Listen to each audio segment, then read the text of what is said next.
Magandang araw. Ito nga pala yung huling araw ng holiday sa linggong to.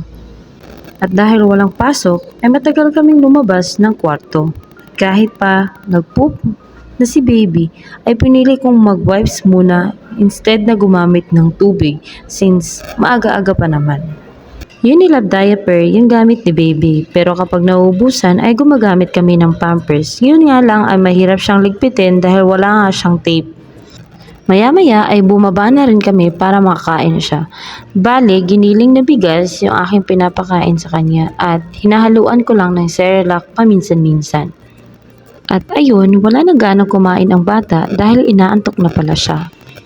Habang tulog ang bata ay sinubukan ko namang mahiga at matulog para maibsan man sana yung sakit ng aking ulo.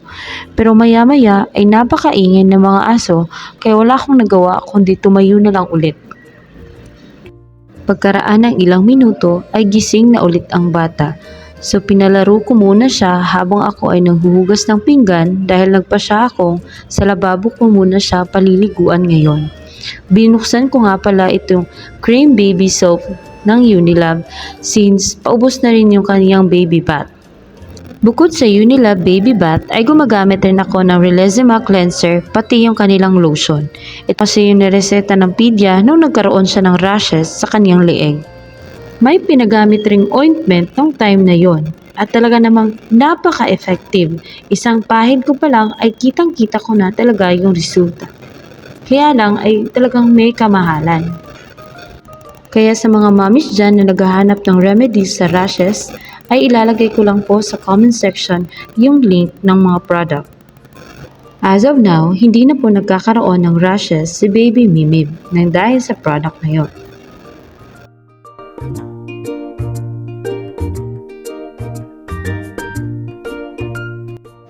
Agad-agad ko rin naman siyang binihisan dahil mukhang gutom na yung batang to. Sa susunod naman ay ipapakita ko sa inyo yung mga Tiny Buds product na ginagamit ko sa kanya.